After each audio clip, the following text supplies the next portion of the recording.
Bonjour à toutes et à tous, bienvenue sur ma chaîne Sylvestre Goodwill pour la création d'une nouvelle playlist, à savoir en comptabilité approfondie, selon les normes françaises du PCG, Plan comptable général, édicté par l'ANC, Autorité des normes comptables. Naturellement, en parallèle, je ferai des vidéos selon les normes IFRS, International Financial Reporting Standards, et également des vidéos selon les normes anglo-saxonnes du type US GAAP, United States Generally Accepted Accounting Principles, de l'organisme américain, le FASB, Federal Accounting Standard Board.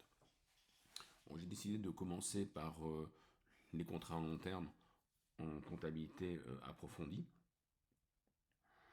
Donc, programme UE10 du DCG, diplôme de comptabilité et gestion, également pour ceux qui étudient le domaine en école de commerce et à l'université. Alors, cette notion est très importante pour ceux qui passeront le DSCG en UE4 et qui auront besoin de retraiter les contrats à long terme, selon la norme adoptée en IFRS. Bien, alors, commençons ce chapitre. Contrat à long terme, il existe au niveau du plan deux méthodes. Méthode de l'achèvement, méthode de l'avancement. On va commencer par des contrats bénéficiaires et ensuite on verra les contrats à l'inverse qui sont déficitaires. Je vais parcelliser le cours en plusieurs vidéos. Première vidéo donc sur la méthode de l'achèvement, à l'achèvement de l'achèvement. Alors en introduction, on est en présence d'un contrat à long terme lorsque les dates de début et d'achèvement d'une opération se situent dans deux exercices comptables différents, sachant qu'en général l'exercice est d'une durée supérieure à un an. Le contrat peut porter sur la réalisation d'un bien, immeuble, navire, etc., d'un service, étude de faisabilité, ou d'un ensemble de biens et services, usine clé en main avec transfert de savoir-faire. Il convient de s'interroger sur la façon dont le résultat réalisé doit être pris en compte au regard des exercices comptables considérés. Doit-on considérer que le résultat global n'est acquis qu'à l'achèvement total des opérations, ou au contraire, convient-il de prendre en considération les bénéfices, voire les déficits, partiellement dégagés en cours d'exécution du contrat? Ceci est notre problématique. Normalement, d'après le principe de prudence, seuls les bénéfices réalisés à la date de clôture d'un exercice peuvent être inscrits dans les comptes annuels.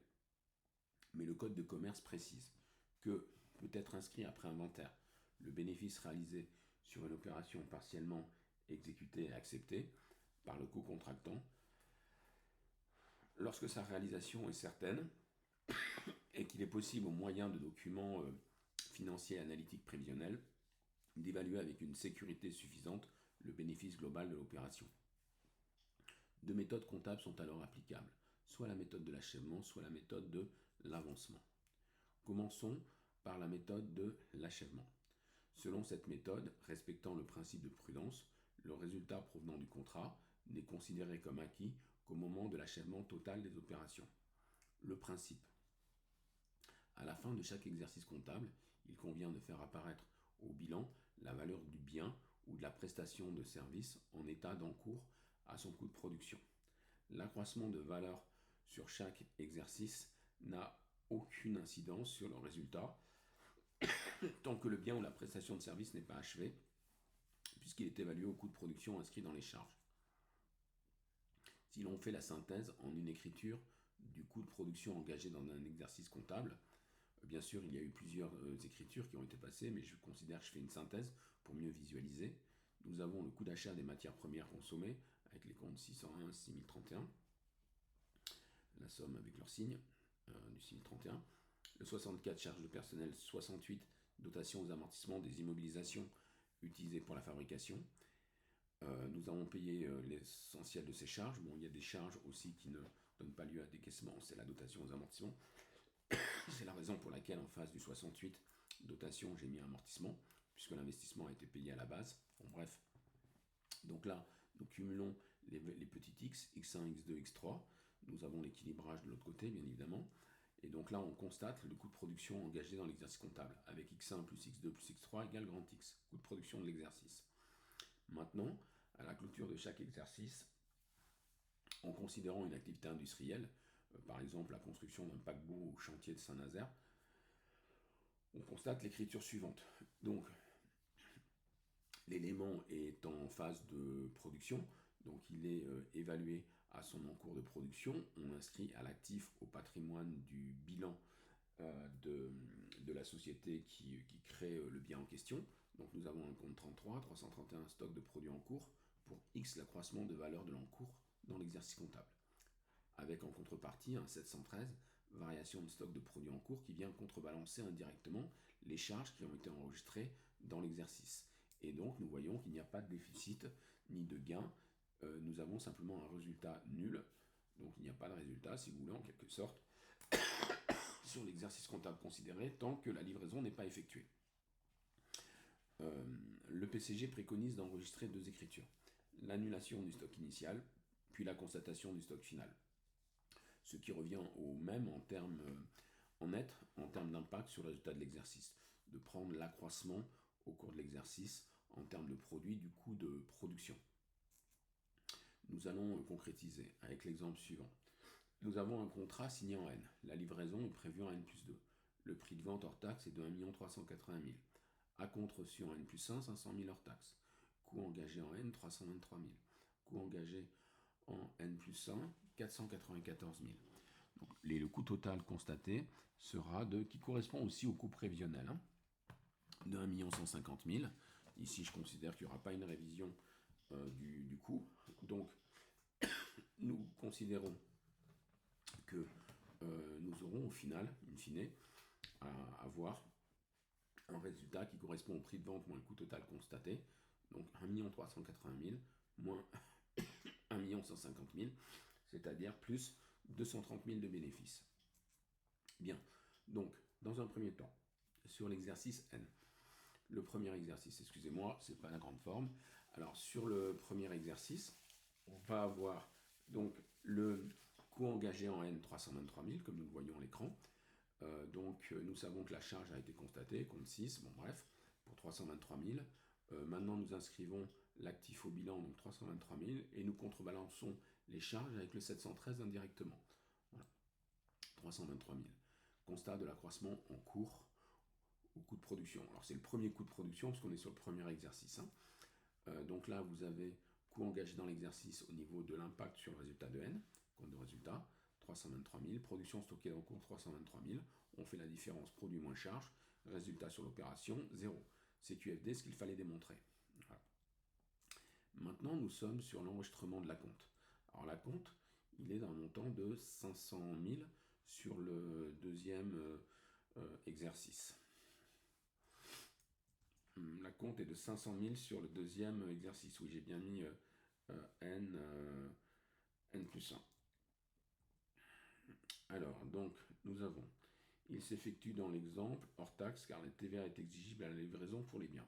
L'acompte est constaté en encaissement avec en contrepartie une dette temporaire vis-à-vis du client car celui-ci n'a pas encore été livré. Cette dette s'effacera donc lors de la livraison. Donc 512 banques encaissement de l'acompte. Dette envers le client. Voilà, le compte particulier avec un 9 en troisième position, le 419. En N plus 1. 25,06, j'ai mis. Bon, ensuite, au 31,12 N plus 1, il y a un accroissement de la valeur de l'encours, puisque nous voyons que le coût engagé en N plus 1 s'élève à 494 000. Il avait été de 323 000 en N. Donc, on constate l'accroissement de cet encours. Donc, on 33 stock de produits en cours, 494 000 au débit, le 713 au crédit, variation de stock de produits en cours. Voilà. Ou si vous préférez le total de l'encours 817 000, moins les 323 000. Bon, les 817 000, naturellement, c'est ce qui a été engagé en N, 323 000, plus ce qui a été engagé en N plus 1, 494 000. Bien, donc là, nous en sommes à ce point-là. N plus 1, fin N plus 1 à la clôture, au cut-off. Donc nous avons coût engagé dans l'exercice 494 000, les produits variation de stock du même montant, de produits en cours, donc résultat sur l'opération 0, c'est QFD.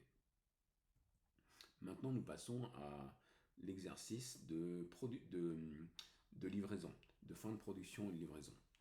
Donc le bien est vendu à 1 380 000 hors taxe, sachant qu'il y a eu un acompte de 500 000 qui a été versé. Donc, nous encaissons la valeur du bien en TTC, la vente est soumise à TVA, donc 1 380 000 de vente hors taxe fois 1 plus le taux de TVA, donc 1,2, moins la compte qui était en hors taxe, 500 000, donc ce qui nous fait 1 156 000. Le bien est vendu en TTC à 1 556 000, moins le hors taxe en termes d'acompte de 500 000, donc on a bien au débit 1 156 000 d'encaissement. Maintenant, nous soldons le compte de dette. Le compte client avance et à compte reçu sur commande, 500 000. Nous exprimons la vente de produits finis pour 1 380 000 hors taxe et nous rajoutons la TVA collectée. Voilà pour la facturation livraison. Mais si nous ne passons aucune autre écriture, eh bien, nous n'arriverions pas à présenter le résultat de l'exercice de livraison qui est de 230 000. Donc, il va falloir sortir l'élément en stock. Donc, le stock, l'élément était inscrit en stock précédemment pour 817 000, stock de produits en cours. Nous annulons nous débitons sur l'exercice N+2 le compte 713, variation de stock de produits en cours pour 817 000, parce que cette valeur de produit concerne les exercices précédents N plus 2, et donc nous avons l'impact suivant sur le résultat de N+2. Le coût engagé dans l'exercice, nous regardons nos données de base. Donc, coût total constaté 1 150 000, moins le coût précédemment engagé, les 323 000 et les 494 000, donc ce qui nous faisait 817 000. Voilà. Donc, coût engagé dans l'exercice 1 150 000, coût total moins les coûts antérieurs 817 000, donc 333 000. Total charge 333 000.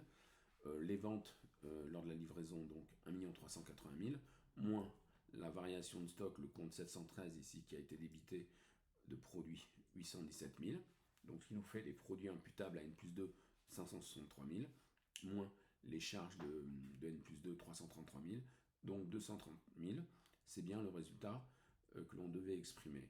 On reprend les données de base, prix de vente 1 380 000 en N+2, coût total constaté 1 150 000, la différence plus 230 000 de bénéfices. Donc là, je synthétise, voilà, 230 000 de résultats bénéficiaires, mis en dessous des charges, mais ce n'est pas une charge naturellement, hein, c'est juste pour vérifier partie la plus forte, moins la partie la plus faible nous donne un bénéfice, et on peut aussi se marquer que le résultat de N+1, il est aussi égal à prix ferme définitif moins le coût réel engagé sur les différents exercices comptables, 1 380 000 moins 1 150 000, voilà, c'est bon. J'espère que cette vidéo vous a permis de bien comprendre cette méthode de l'achèvement, que moi j'appelle aussi méthode de stockage et in fine de livraison. Voilà. Bien, je vous dis à bientôt pour une prochaine vidéo sur ma chaîne Sylvestre Goodwill. Portez-vous bien. Bye bye. Goodwill à toutes et à tous.